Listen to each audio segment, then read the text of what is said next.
Good day, ladies and gentlemen, and welcome to the Power is Now teleconference. At this time, all participants are on a listen-only mode. Later, we will conduct a question-and-answer session, and instructions will follow at that time. If you should need assistance during the call, please press star then 0 on your touch-tone telephone. I would now like to turn the call over to our host, Ms. Brianna Cannon. Ma'am, you may begin. Thank you, and good morning, everybody, and welcome to PIN, the Power is Now teleconference. It's another beautiful day in Southern California and a great day to talk about HAMP and HAFA guidelines. My name is Brianna Frazier Cannon, and I am the COO and broker for Frazier Group Realty in Riverside, California. Also on the line with me is my younger sister, Erica, and she is also an officer and agent of Frazier Group Realty. Hey, Erica. Hello, everyone, and good morning. Check us out on the web at www.fraziergrouprealty.com. Brianna and I are back by popular demand. Sorry, Dad. But the people have spoken. No, just kidding. All kidding aside, we are standing in for our dad, Eric Frazier, who is the president of the Orange County Association of Real Estate Brokers, a chapter of the National Association of Real Estate Brokers. Please go to www.okrab and www.narab.com to learn more about the organization. He is also the branch manager for Wells Fargo Home Mortgage, North County Orange Markets. Please consider using one of his team members on your next transaction. You can contact any member of his team on their team website at www.thedoitnowteam.com. If you're listening from outside of Orange County, please go to www.wellsfargo.com/mortgage and get in contact with a local home mortgage consultant. The phrase, power is now, suggests that we maximize our potential for success in business and life when we act on information and opportunities now. The present is our future because the future is only a reflection of our past decisions to act now.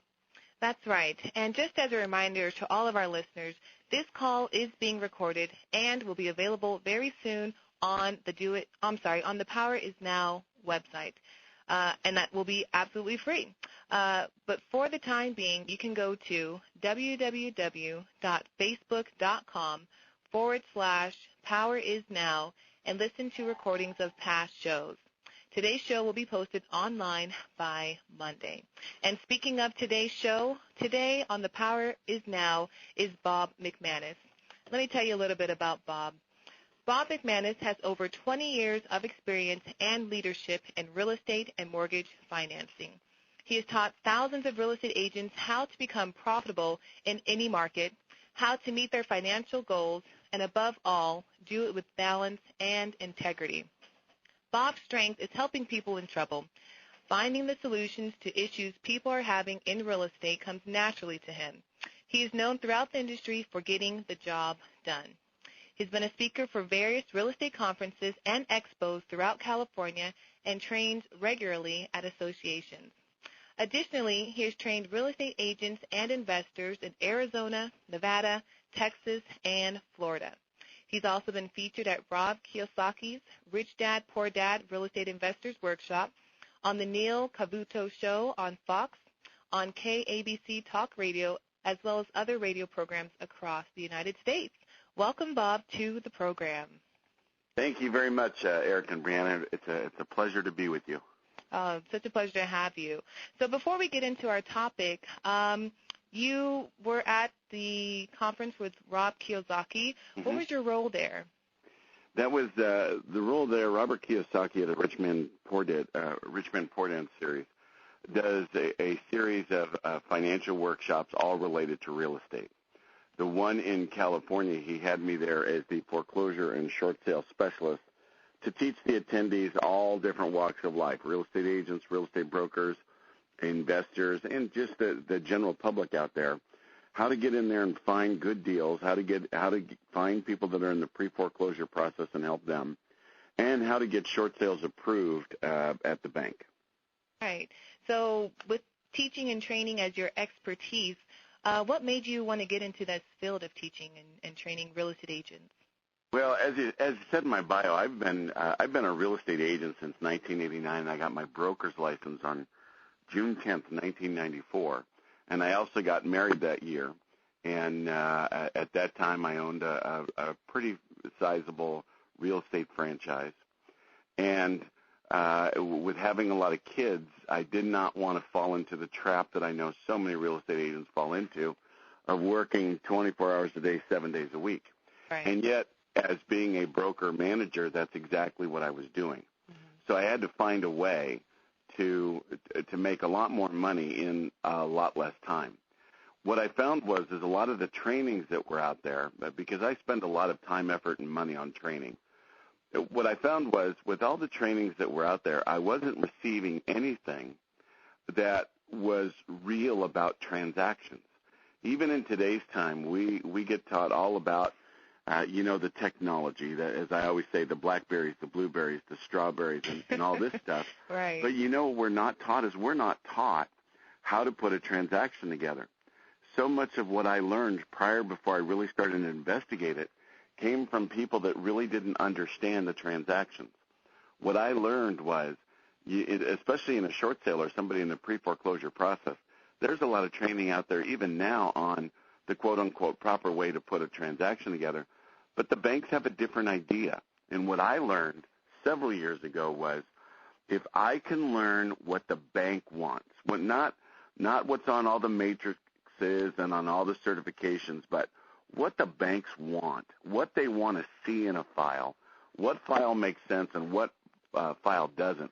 If I can learn their side of the business, then naturally more transactions are going to close. And that happened. I went internal and I started looking at what the banks want. I had a meeting with banks.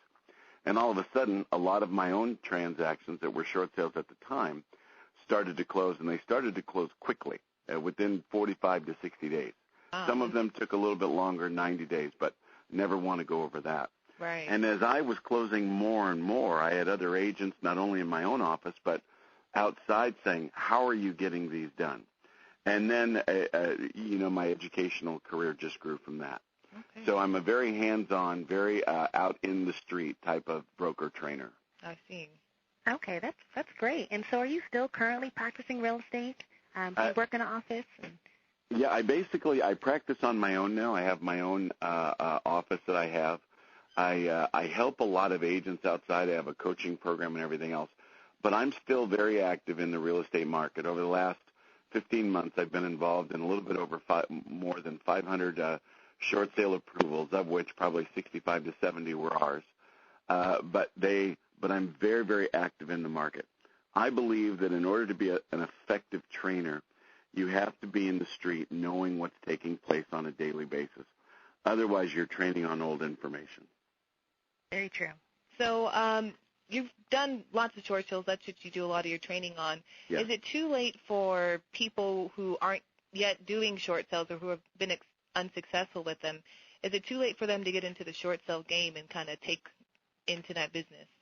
No, not in short sales. Actually, for short sales, we're going to have another 3 to 5 year window of short sales. Wow. And short sales right now really dominate the market. And so it's definitely not too late to get in. But I will tell you this, if you're going to get in, you got to sink your mind into knowledge. And you've got to find out what the bank is at, what they want. You have to know what banks are doing short sales and what banks are not and why they're not. You have to be able to look at a transaction from the business point of view. And so often we as real estate agents and real estate brokers, we go out to a seller and we're out there with them.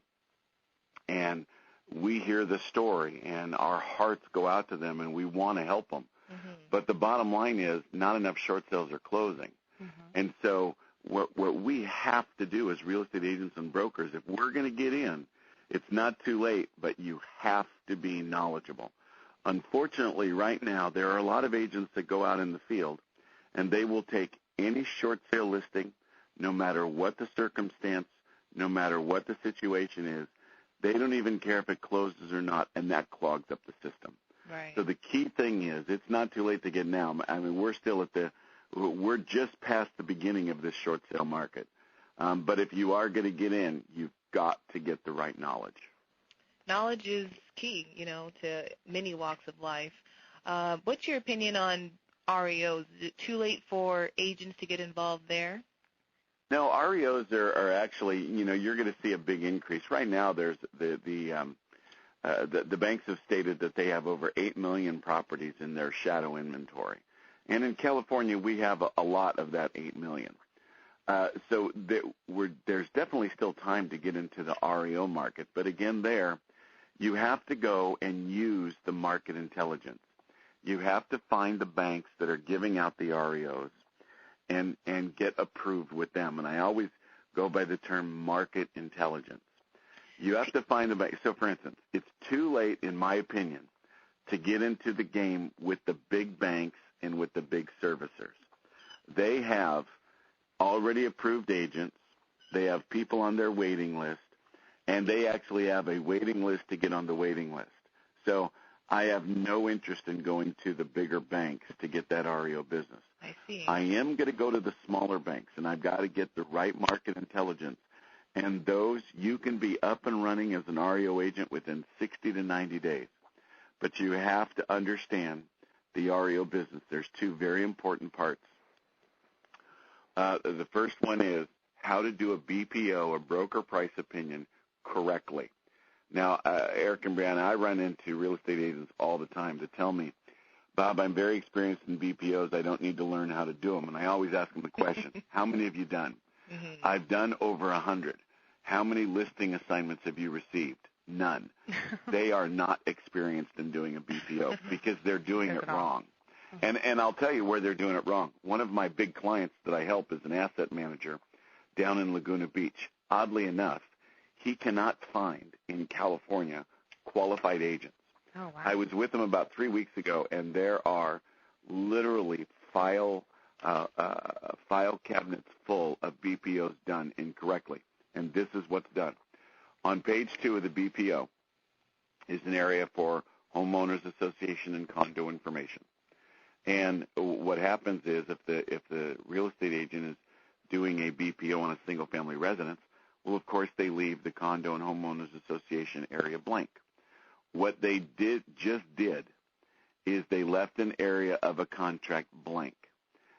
There's no way that lender or servicer can give them any listing assignments because they do incomplete contracts. So to get into the REO business, you have to understand that it is all about the technicality and the market intelligence. If you find out what to do and you go to the right banks, it's going to be fine. Your experience level, the banks could care less about. When you go to the smaller banks, when you go to the bigger banks, they want to see you with with an established team. They're going to run your credit report. They're going to want to see, $30,000 to $40,000 to $50,000 liquid in your bank accounts. When you go to the smaller banks, and the smaller banks, you're only going to pick up maybe 1 to 2 REO listings per month. So depending on which, how many transactions you want to close is going to determine how many banks you get approved with. But you first have to find the right banks, and I show you how to do that, and then apply with them. Just recently, I helped a nice lady in San Diego County get her first REO account. Wow. She was a 38-year-old mother of 7. She got her first REO account in September. Wow. She just got her real estate license in the middle of May. Wow. She had not sold a house yet. And so everybody says, well, what does she bring? How can she get it and we don't? And they didn't put their resume together. This lady did. Because let's just look. What does a 38-year-old mother of 7 with no sale experience bring to the table? Well, let's just look. Does a 38-year-old mother of 7 know how to multitask? You better believe it. Does a 38-year-old mother of 7 know how to schedule? Does she know how to keep a commitment? Is she relatively good at conflict resolution? Definitely. Yes. So when you build a resume, when you build your package, remember to build it the way a banker is going to see it, not the way a realtor is going to send it. A realtor typically puts in too much fluff, too many slogans. Right. You don't want to do that with a bank, with an asset manager. You don't want to put in when results count because it's a very negative connotation to it. So always remember, if you're going to get into the REO business, to make